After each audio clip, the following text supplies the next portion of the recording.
Итак, уважаемые дамы и господа, мы с вами сегодня переходим к следующему циклу наших занятий. Цикл второй – формирование личности. Цикл второй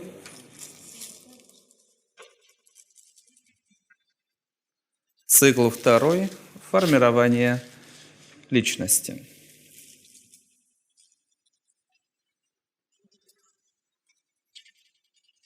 Несколько слов по циклу в целом.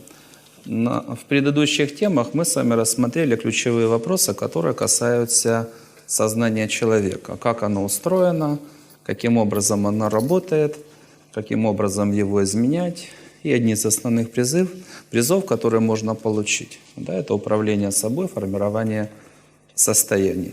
Фактически это основа. Мы понимаем, с чем мы работаем. Кто мы, какие у нас заложены возможности. Следующий блок занятий, ближайшие несколько тем, это именно формирование личности. То есть, что с этим можно сделать, какие призы возможно получить. Как и в предыдущем цикле, здесь будет 4 основных темы. Первая тема, пожалуйста, тема 5, общая нумерация, тема 5. Стандарты достойных. Тема 5. Стандарты достойных. Стандарты достойных. Занятие 1. История аналоги. Занятие 1. История аналоги.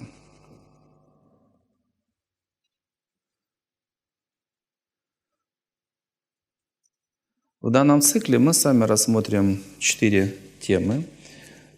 Первая – стандарты достойных. Фактически в любом учебном заведении вопрос номер 1 – модель выпускника. Каким должен быть человек? На каждом курсе в идеале. В конечном итоге он выходит как специалист или как личность. Он кто? Какими качествами обладает, какими навыками владеет и так далее. Поэтому первая тема – ключевые моменты, кого мы готовим. Каким должен быть человек, достойный человек, личность. И первые 2 занятия мы рассмотрим в целом. Это история, аналоги, на что мы опираемся. Следующее занятие, в чем разница между нашими занятиями, то, что было. И последующие занятия, каждый из стандартов мы рассмотрим подробнее.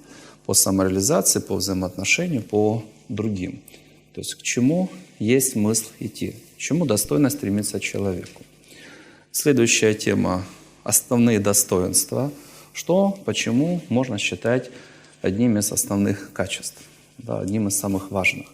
На чем держится счастье, успех и все остальное. Последующие 2 темы – это проблемы, механизмы, как они возникают, какие там внутренние конструкции соответствуют проблемам, и какие проблемы, почему прежде всего нужно убирать, что больше всего мешает человеку. То есть данный цикл посвящен именно вот этим вопросам. Внутренний мир человека, как себя выстраивать. Следующий цикл – это уже внешние цели, наша судьба, наши внешние цели, что и как нужно и можно делать с ними. Дальше методика занятий и остальные вопросы. По сегодняшнему занятию история аналоги. То есть для чего нам это нужно? Человек, когда к чему-либо приступает, в любом случае нужно знать, это откуда, на что мы опираемся, что нам близко и что для нас бесконечно далеко. Если человек понимает, на что мы опираемся, то понимание многих вопросов упрощается на порядке. Предположим, нужно описать что-то. Предположим, слон, разрисованный в полосочку, как зебра. Всем понятно, что это такое? Попробуйте описать, не используя слова «слон» и «зебра». Это будет сложно. Описать слона сложно. Можно, конечно, но это займет некоторый объем времени. Если есть аналог, то есть что-то понятное для людей, то многие вопросы упрощаются на порядок. В плане понимания. Поэтому нужно знать аналоги, да, наши истоки, на что мы опираемся, и в том числе аналоги нужны для чего? Это то, что проверено историей. Да, там, сотни лет, тысячи лет, не 1000 лет. То есть есть история, есть факты, есть примеры, есть законы, подтвержденные теми или иными событиями, достижениями, то, что легко проверяется, то, на что можно опираться.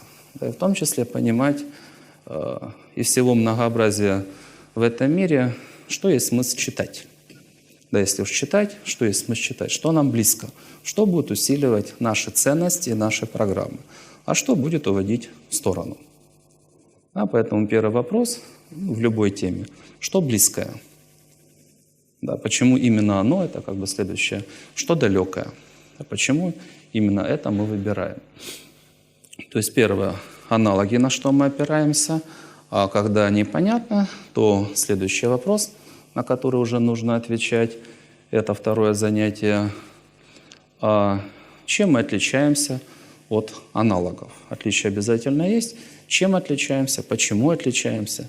Зачем отличаемся? Опять же, если есть аналоги, есть понимание условий, когда это происходило, требований, тогда понятно, почему входят те или иные отличия. Это нужно понимать. Кто мы, что у нас близкое и что у нас будет другое. По первому занятию, по аналогам. Мы тем или иным образом эту тему уже рассматривали. Они всегда есть, они могут быть близкие, аналоги или там слегка похожие, но тем не менее в нашем случае это достаточно близкие аналоги. Хотя очень много отличий, но по ключевым показателям очень много общего с тем, что мы делаем. То есть откуда берутся аналоги и сама цель создания наших занятий, программ, нашей системы – опереться на все лучшее, что было в истории. Достаточно просто. Но в основном, конечно, мы опираемся не на всю мировую историю, а то, что больше к Европе, потому что выдающихся достижений много и в других частях света.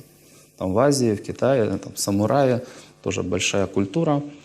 Но по большому счету многие положения, они все равно пересекаются. И преданность, и нравственная чистота, и служение Отечеству, и так далее. Они все равно, по сути, одни и те же. Но то, что нам ближе по территории, по культуре, это то, что ближе к Европе. Поэтому основные достижения – это то, что ближе к Европе, и то, что многие наши слушатели помнят, я надеюсь, еще помнят со школы. Да, то, что люди изучают. То есть самые выдающиеся достижения – это там, где события происходили, где вершины там, и науки, и культуры, и архитектуры, и основные мировые события, где происходят. Это что? Это империи основные. Те, кто в свое время концентрировал наибольшую силу, наибольшие ресурсы. Вот все, что есть, оно было самое такое высокое. Это империя, это ордена. И в период рассвета они по могуществу были сопоставимы с многими империями, по крайней мере, с некоторыми. Ну и в том числе, если брать античность, они-то не были такими уж большими по территории. Но в свое время они дали основу там, для науки, для культуры там, на сотни, на тысячи лет. То, что было в Древней Греции, да, или в Древнем Риме. Это основа культуры, там, основа философии, там, основные философы, которых до сих пор цитируют, изучают, да, те времена, где у них не было цели там, завоевания, расширения, но уровень культуры, уровень развития человека да, стоял на соответствующем высоком месте. То есть аналоги, на что мы опираемся, что мы изучаем как бы в разработке наших программ, наших занятий, всего, что касается нашей тематики, это все то, где были наивысшие достижения в истории.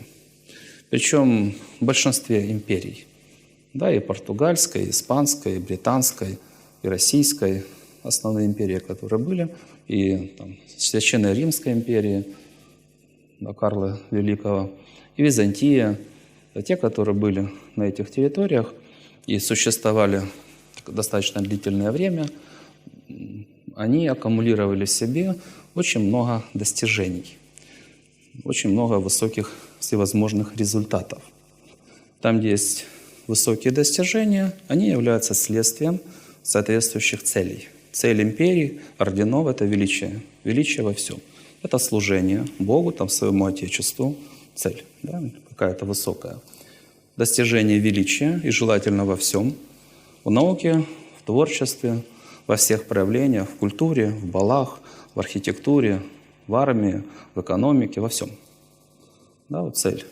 Величие во всем, достижение процветания во всем. Где нужно, это, конечно, там, боевые действия, армия соответствующая. Задача вот такая.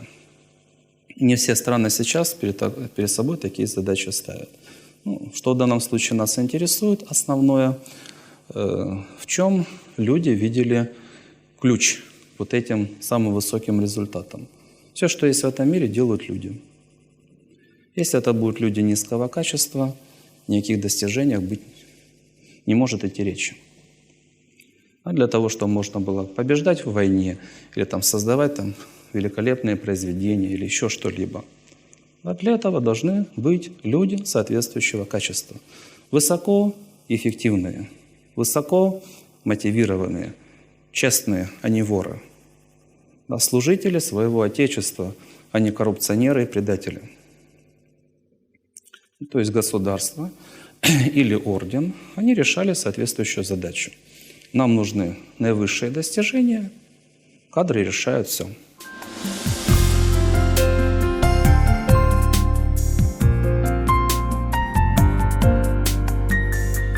Михаил Юрьевич, огромная благодарность за традиции, потому что вы сегодня говорили, что традиции формируют личность. И когда вы в прошлом формировали достойных аристократов, у них были балы, у них были традиции. И то, что у нас сейчас происходит, это действительно формирование очень классной команды, формирование действительно огромной классной семьи. И я хочу поделиться, от нас, когда мы были на «Огоньке», нас было очень-очень-очень много, были все курсы, и у нас тоже был танец благодарности. И это было действительно очень трогательно, все танцевали, и вот когда я сегодня танцевала, я это все вспоминала, и действительно традиции формируют чувства, традиции формируют взаимоотношения, формируют самое лучшее. Огромная благодарность за это. Спасибо. Михаил Юрьевич, огромная благодарность за занятие. Вообще, вот насколько важно знать историю, понимать историю, потому что в истории действительно очень много классных примеров. И зачем изобретать велосипед, если это уже было изобретено? И вот идея системы, спасибо огромное за то, что все лучшее взять и применить сегодня. Потому что очень много идей, которые были отличны, но сейчас в силу изменившихся обстоятельств, да, их можно трансформировать, но идея это остается. Спасибо огромное за то, что система берет это лучшее и возрождает. И возрождает все то великое и достойное, что было в прошлом. Потому что если это было сделано несколько раз и повторено, то это имеет смысл делать, жить, творить ради этого. Спасибо вам огромное. Спасибо. Михаил Юрьевич, огромное спасибо за возможность присутствовать на вот таких занятиях. Вообще известно, что человек может принять, понять и услышать от учителя именно ту информацию, к которой он готов. И мы каждый раз проходили эти темы. Но даже вот мы делились там сегодня, то, что мы слышали, совсем как-то по-другому и намного больше. Вроде бы то же содержание, правда, другая информация немного, да, но совсем по-другому, совсем я ощутил, что состояние в начале и в конце намного разница большая, очень выросла. Спасибо, Михаил Ильич, за такие эти блоки информационные, они просто шедевры, потому что переключают очень здорово. Причем разного. Человек, насколько он готов, настолько он возьмет. Но то, что он возьмет, это для него жизнь переворачивает. Спасибо большое. Спасибо. Все, кто сражается, молодцы.